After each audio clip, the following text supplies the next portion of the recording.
Welcome back to Joy Recovery Radio, where we're dedicated to helping couples find healing and hope after sexual infidelity and betrayal trauma. We share real stories, practical strategies, and deep insights to support you on both sides of this difficult journey. We truly believe this message can change lives, and you can help us reach more people by engaging with our content. Wherever you listen, on Spotify, Apple Podcasts, or YouTube, please hit that follow or subscribe button. A quick like and a 5-star review also goes a long way, helping others discover our community when they need it most. In today's episode, we are featuring a portion of a webinar we offered earlier in the year on emotional intelligence. Let's dive into today's episode. When you get on an airplane, they encourage you to put your phone into airplane mode. And what that simply means is there's no signal coming in and there's no signal going out. It's just dead and dormant. I lived my addicted life in airplane mode, in a sense, because the emotions that were coming up for me, I would suppress them. And so there was no signals going out to the world. I didn't feel like it was safe for me to be vulnerable. I suppressed, I escaped, I numbed. There were no signals going out where I could be known, where I could run the risk of rejection. I didn't embrace that fear. I gave into that fear. There's also very few signals coming in. So it's very difficult to be empathic towards others, to be compassionate towards others when you're not sending signals. You're not even aware of your emotions. You can't understand them. You can't label them. You don't know how to express them. You don't know how to regulate them. And when you are inept with your own emotions, you're inept with the emotions of others. And you don't pick up on things, and it's hard for you to empathize. So there's no signals going out. There's no signals going in. In a very real way, we're living a dormant life. We're not really living. We're not living to our full potential. We're in airplane mode when we're in our addiction. Some of us, we're no longer acting out, but we're acting in. We're still operating in airplane mode. And our partners are like, he hasn't acted out, but his heart hasn't changed. There's no change here. So let's look at the very first tool that we're talking about today, and that is to recognize. This is a baby step to recognize our emotions. Let me give you a very simple tool that you can start using today to begin to better recognize my emotions. Because here's the deal. The better you get at recognizing your emotions, the better you are at recognizing the emotions of others. This is a 2-for-1. Okay? If you follow R.U.L.E.R, not only do you become better with understanding and managing your own emotions, you also become better at understanding and co-regulating the emotions of others. So if you build this in yourself, the same brain region that is operating with these 5 also operate with others. So you are building a empathic capacity when you do these things. So if you get skilled at recognizing your emotions, you are now more skilled at recognizing your partner's emotions. So it's a 2-for-1. If you do this for yourself, you will become better at doing it for your partner. So the stakes are really high. Recognize. Let me give you a very simple tool, and let me give credit where credit is due. This is a behavioral science term for this. It comes from James Russell, Boston College. It's called the Circumplex Model of Emotions. But let me just make it very simple for you. This is baby steps. This is where I need to start. Okay? I'm junior varsity. I'm 2nd grade when it comes to emotions. So this is a helpful place for me to start. So this is what it looks like. When it comes to our emotions, we could say that there is a horizontal axis and a vertical axis. And there are degrees along those axes. And so the first thing, the baby step at recognizing our emotions is just to ask 2 questions. Am I feeling pleasant? And how's my energy? So is this emotion that's coming up for me right now, is it pleasant or unpleasant? And do I feel high energy or low energy? And so this is pleasantness and this is energy. And what you end up with is 4 quadrants. So this quadrant would be high. I'm high pleasant. I'm feeling pleasant right now. And I'm also feeling energized. And so this tool is called a mood meter. You're taking your emotion and you're putting it into 4 quadrants. So this one they call yellow. That's the color of that quadrant. And in that quadrant, there's actually like 20 something emotions. And when we get to this third step, you're going to start identifying those specific emotions. But right now, baby step, pleasant or unpleasant. That's all you need to worry about.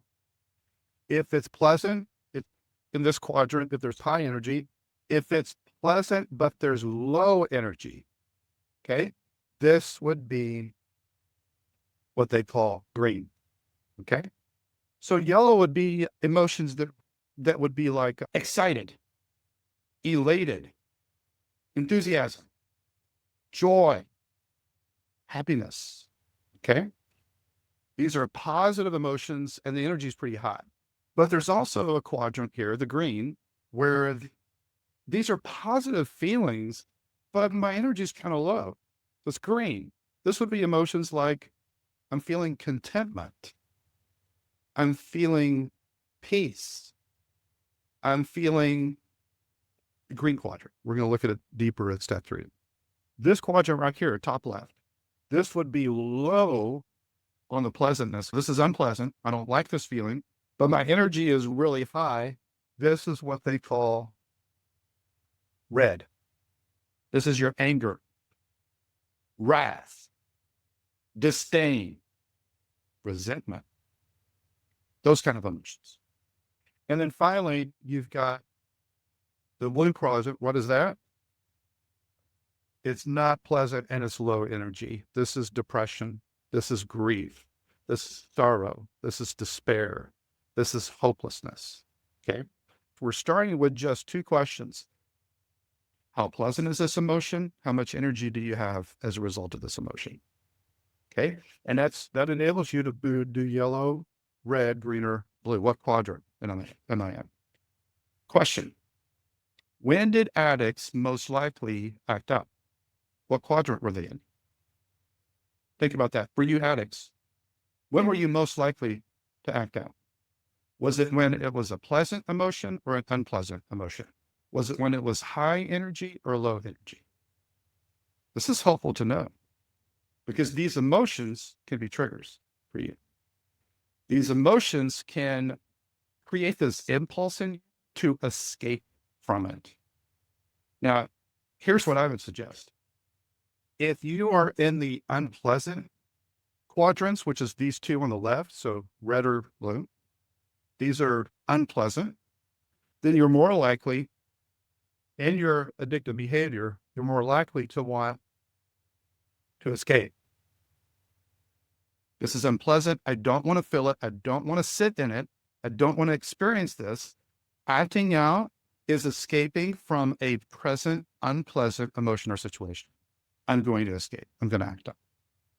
Now, for many of us in our addiction, if the emotion was pleasant, it was high energy or low energy, but it was on this side of the quadrant, it was pleasant.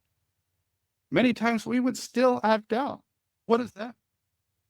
That is often entitlement. It's not escape, it's entitlement. I'll explain it this way.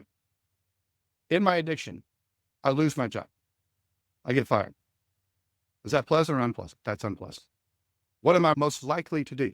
I'm most likely going to want to escape.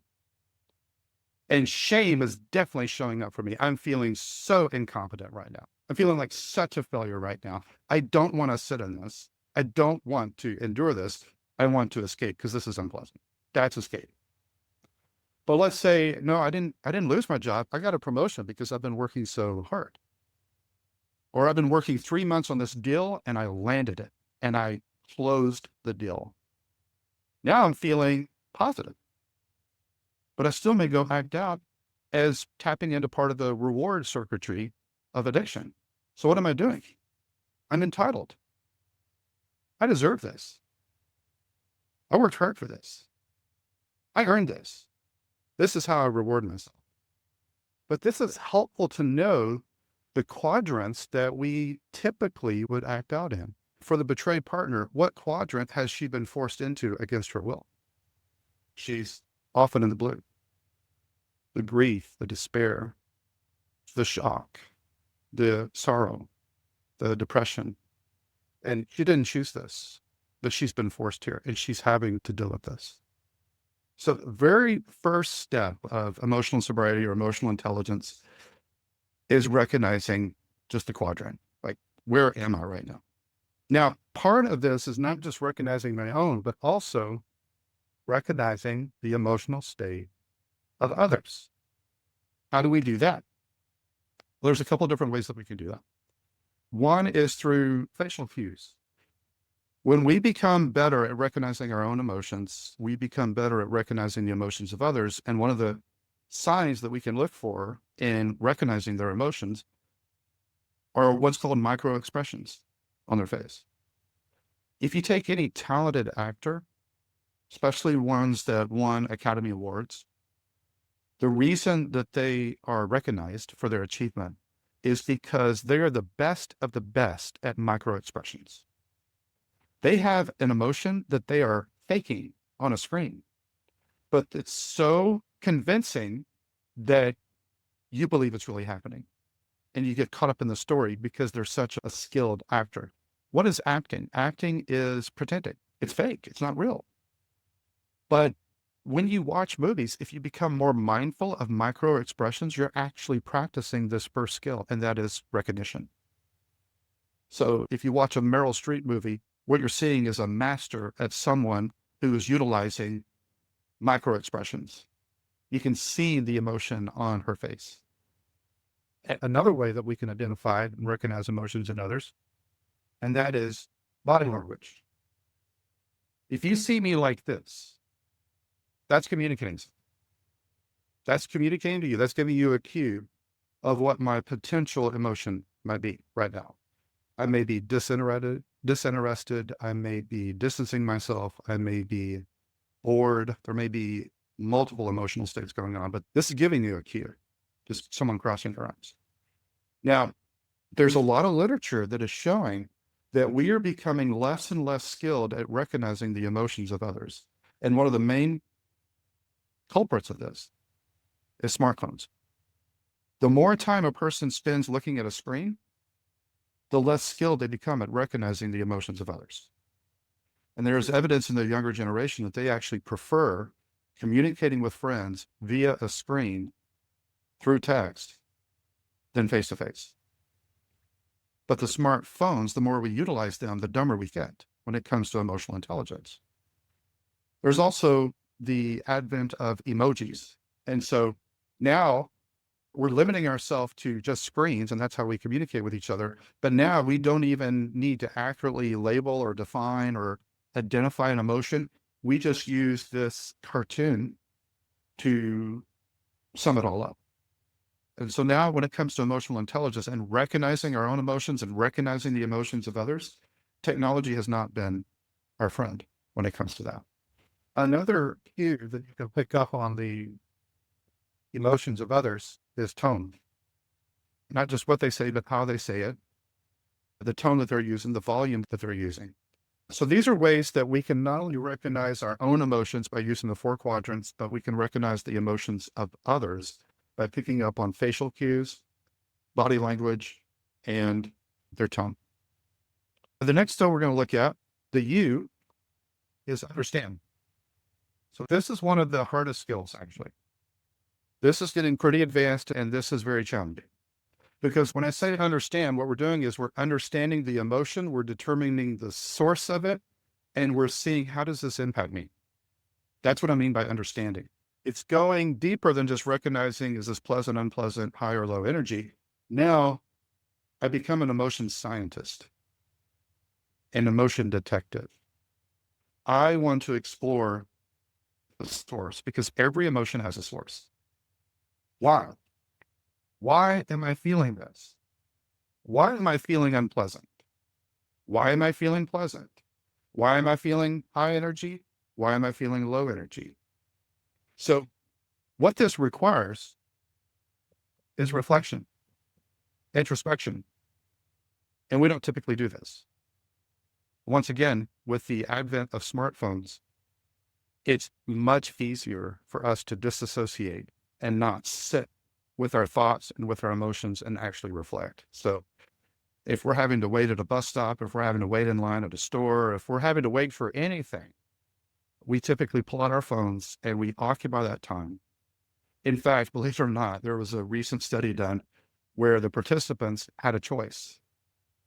You can either sit for 15 minutes alone with your thoughts and your emotions, or you can have your device, but you'll receive an electrical shock. Which do you prefer? And over half of the participants chose the electric shock over sitting still for 15 minutes with just their thoughts and just their emotions. That seems ridiculous, but if you think about it, we have that choice every day.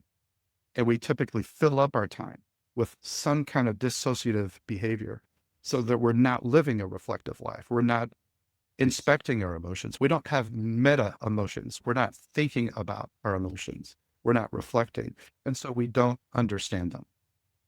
So every emotion has a source.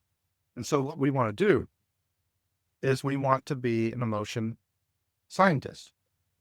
But what we end up doing often is we become an emotion judge. We assign value to our emotions. We judge our emotions.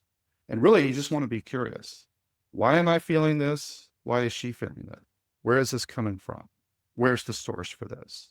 That's what we mean by understanding. Okay. So we've got recognizing and we've got understanding.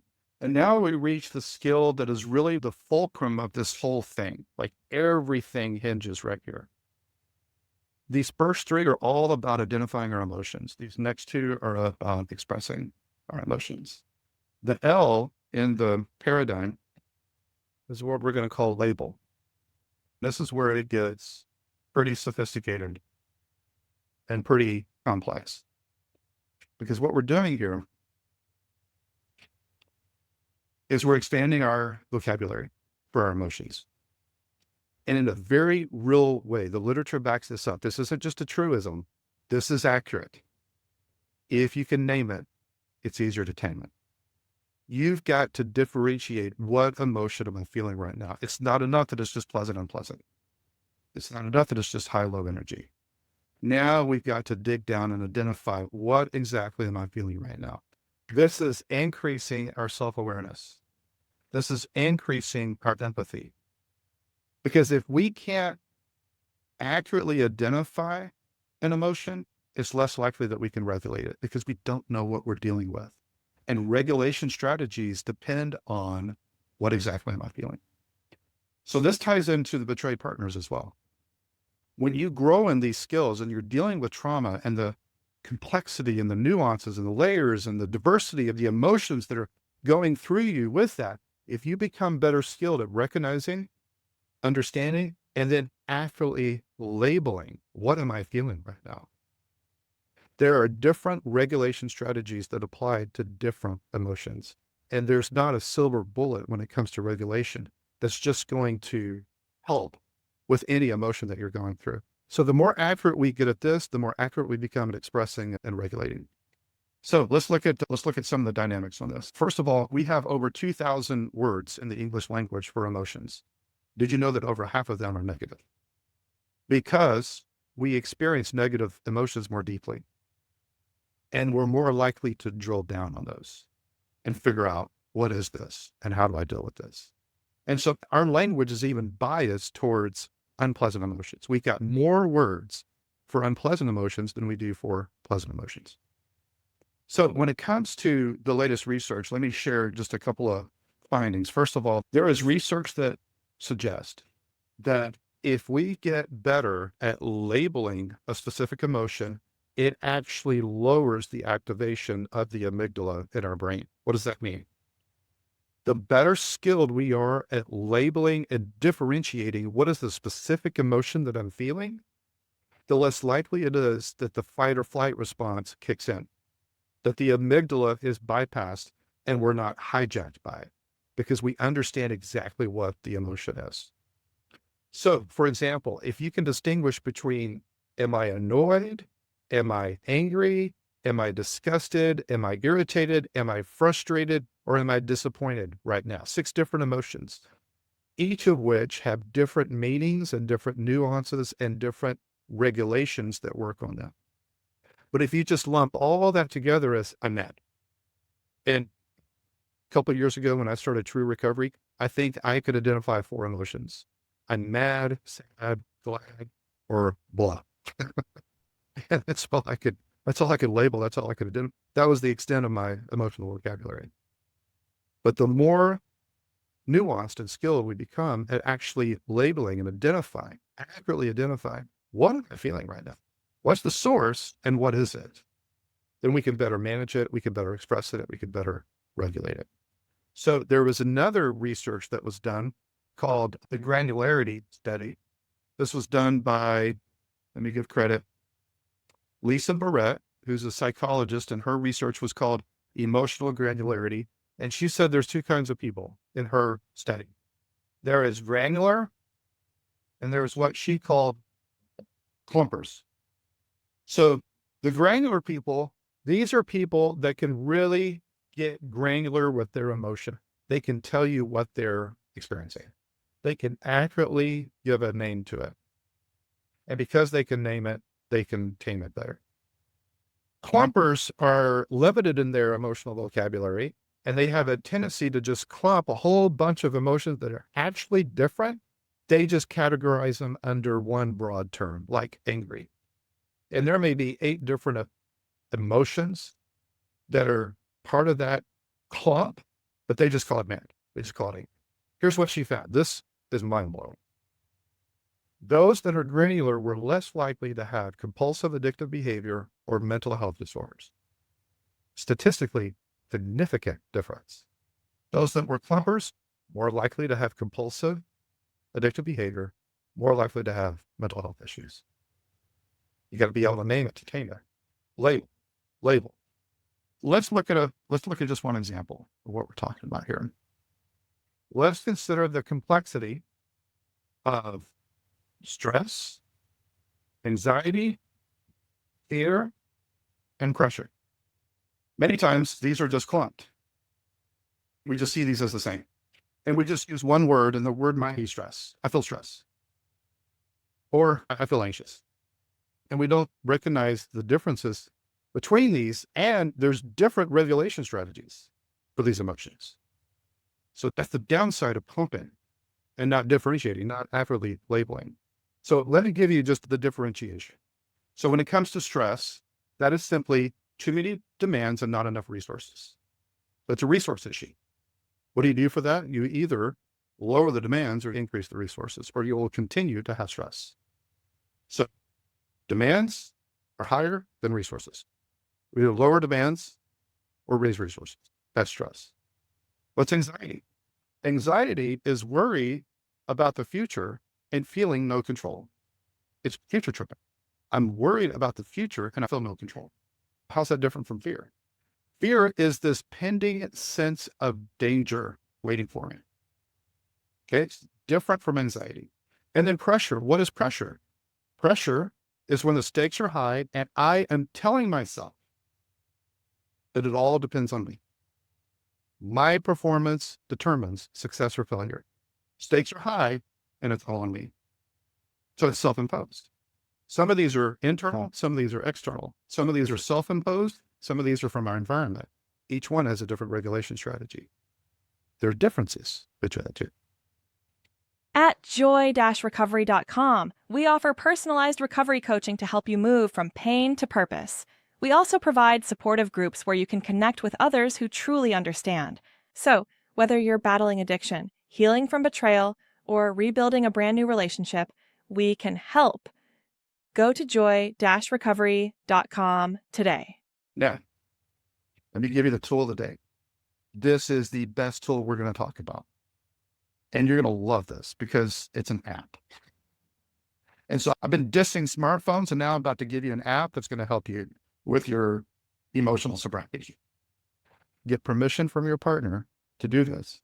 Make sure they're aware. I'm wanting to download this app. Could we do it together? Safety is paramount with this. but I highly recommend this tool. It's called How We Feel. That's what you want to look at. It's a free app. This is a no-cost solution here. It's a free app that walks you through this. And what I love about it is you can check in with yourself. And the more you are attuned to yourself, the more ready you are to do emotional check-ins with your partner. And Jacqueline and I did a whole episode on check-ins that we recommend. But that check-in process with your partner has the potential to build vulnerability and emotional intimacy with your partner, especially when you do it on a daily basis. But it is limited by how attuned you are to yourself. And by using the How We Feel app, you'll become better at identifying, recognizing my emotion, understanding it, and it actually gives you a label. So when you log into that tool, the very first thing that happens is you could do a check-in and it asks you pleasant, unpleasant, high or low energy. And it puts you in the quadrant. So you're either yellow, blue, green, or red. And depending on what quadrant you're in, has a host of emotions that you can identify and label, and each one has a definition. So as you're hovering over it, you're able to click on one and say, that's what I'm feeling in this moment right now. And when you do check-ins that night or the next morning with your partner, you could actually share with a greater degree of accuracy, this is what I was feeling, and this is what I did to express it, regulate it. So highly recommend this tool. That's labeling. Let's move on to the E. E is expressing. This is how do we express our emotion in a healthy way, in a productive way. This is the opposite of suppress, which is what we've done for most of our life. So we're no longer going to suppress. We're not going to act in. We're not going to act out. We're going to express. We're going to pursue intimacy, God, self, others, and we're going to be vulnerable. We're going to take that risk, and we're going to be transparent. So these first three were about identifying. Now we're going to focus on expressing. This was our inner life. This is our outer life. This is what we're looking at. If you look back at our family of origin or at our childhood, when the suppression started, it's because we received the message somehow that it is not safe to be vulnerable, or it costs me when I'm vulnerable. And so we started suppressing, and it became our MO because we didn't feel safe. We didn't feel like we had permission to feel, and we couldn't express it. That was not allowed. So safety is paramount here, because here's when you get ready to express an emotion, here's what's going to be going through your mind. Can I share this? Is this safe? How much do I share? Where do I share? When do I share? And who do I share with? And am I going to be heard? Am I going to be accepted? Am I going to be understood? Am I going to be rejected? Am I going to be judged? Am I going to be supported?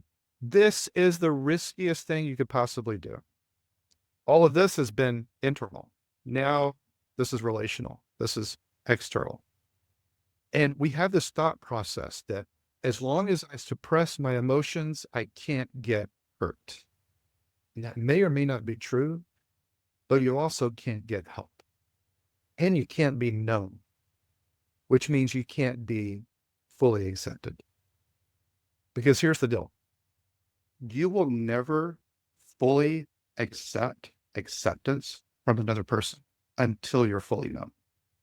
You will never accept acceptance from your partner until they fully know you. As long as you're holding on to a secret, here's what you're thinking in the back of your mind. Yeah, it seems like they accept me, but if they only knew about X, they would certainly reject me. And so you will never embrace acceptance fully from your partner, God, anybody, until you're fully known, until you take off the covering. And that intimacy avoidance, that in my personal theology, that's not an intimacy disorder. That is the human condition. Every son of Adam, daughter of Eve hides. We just have more sophisticated fig leaves today, but we still hide. That's what shame literally means, is covering. So we don't express, we suppress, we hide.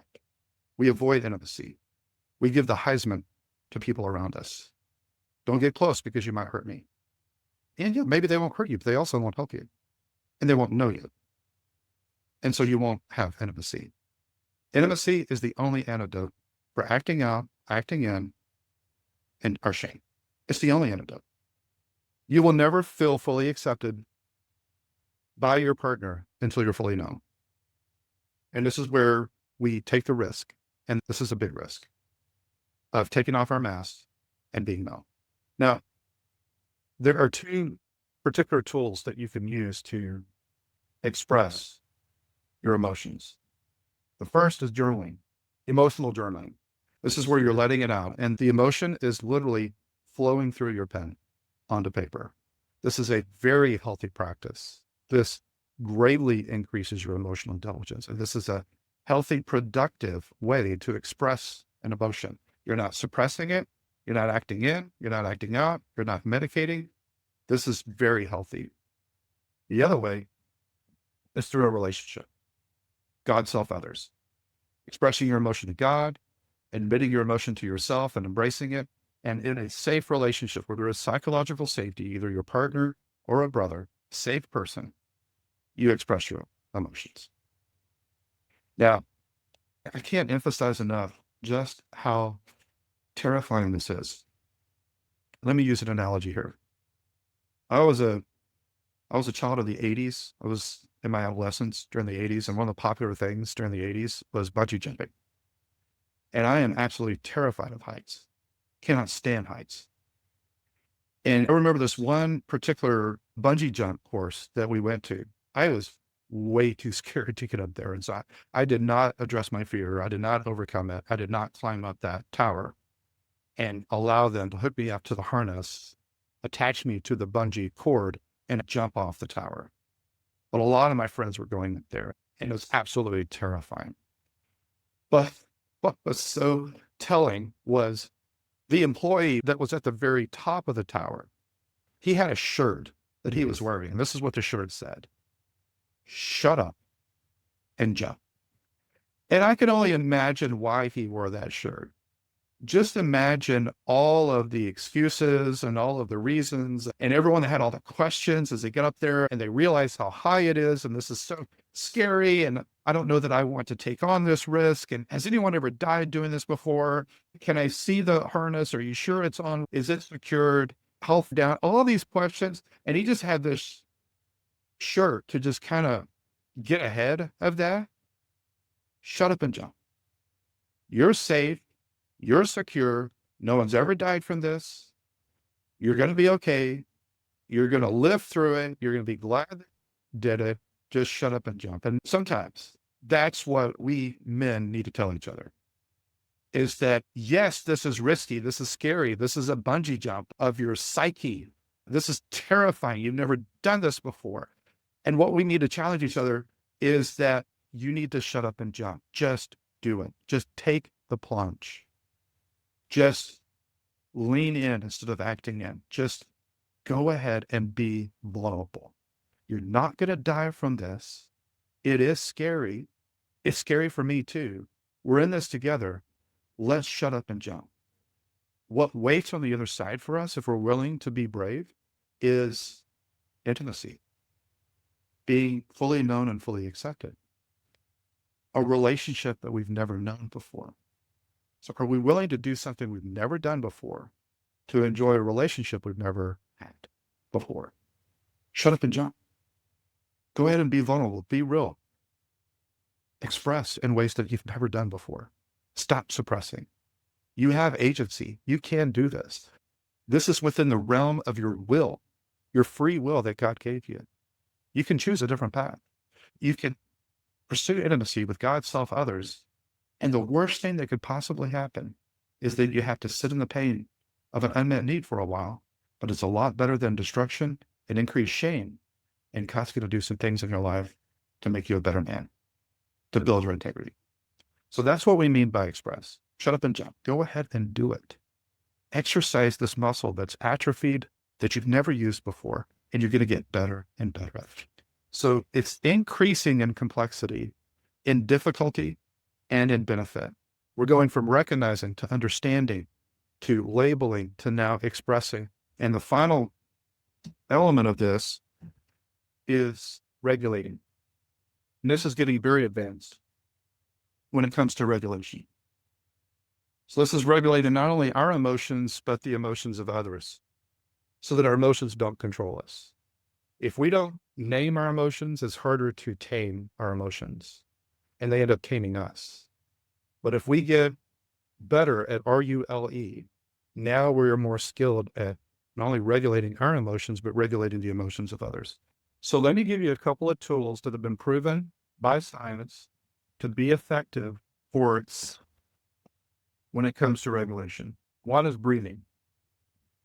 And I'm not going to spend a lot of time on this because there's an incredible amount of literature that talks about this, but this is effective.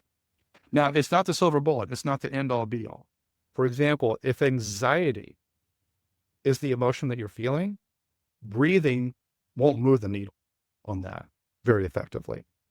A more cognitive technique would be more effective because this is worrying about the future and believing that you have no control.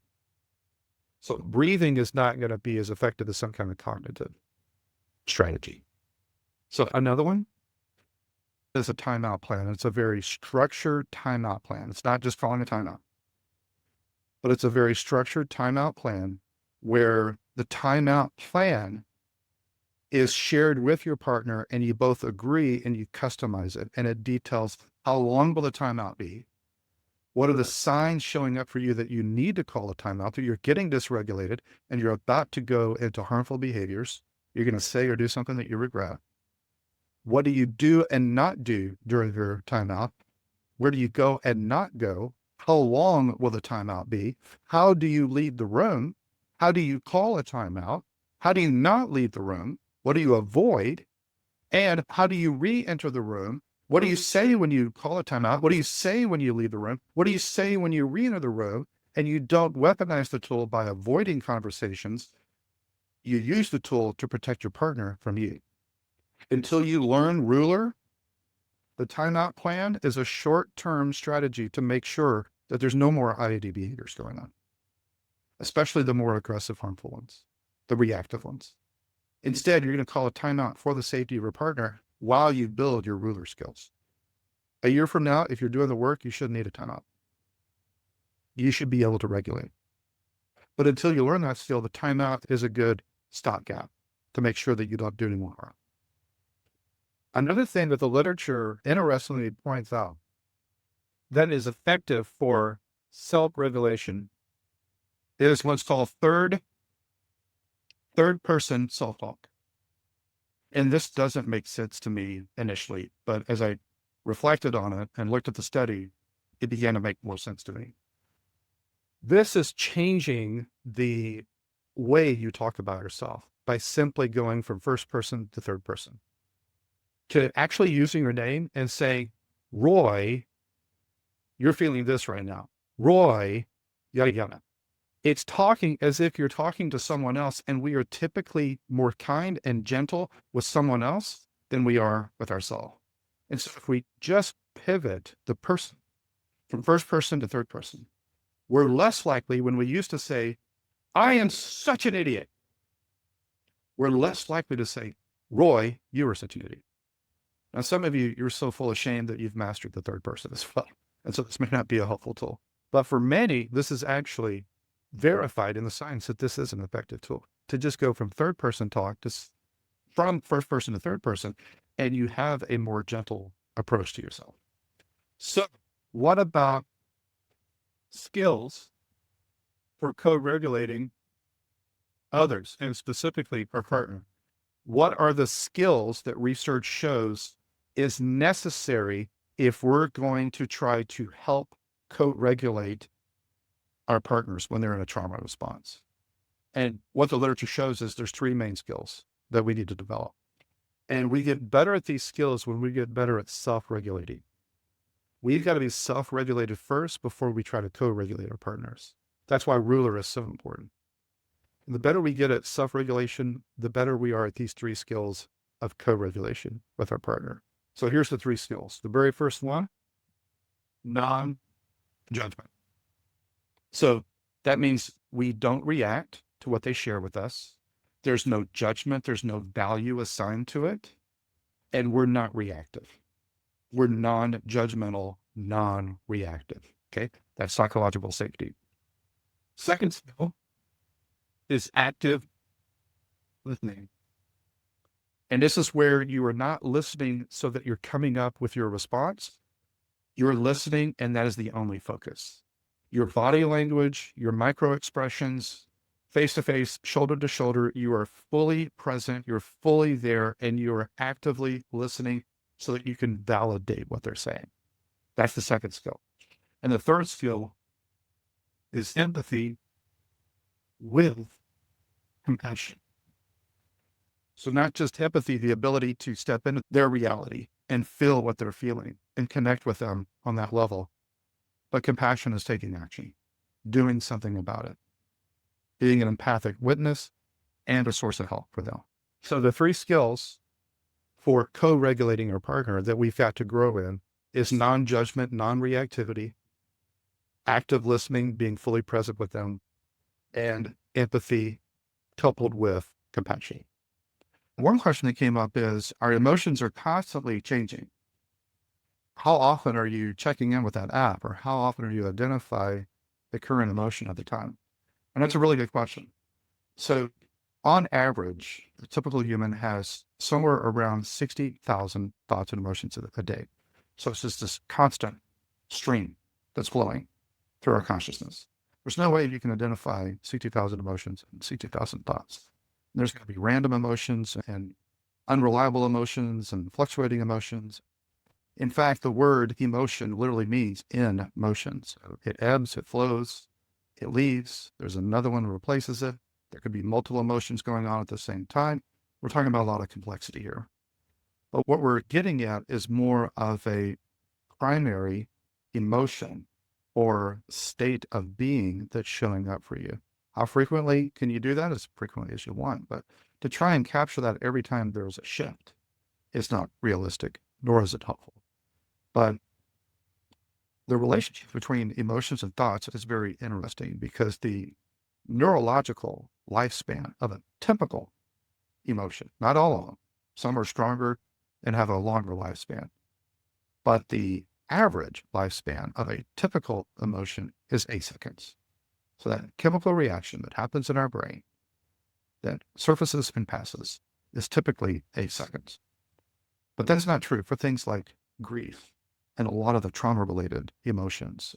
You lose a child, you're not going to feel sadness for 8 seconds.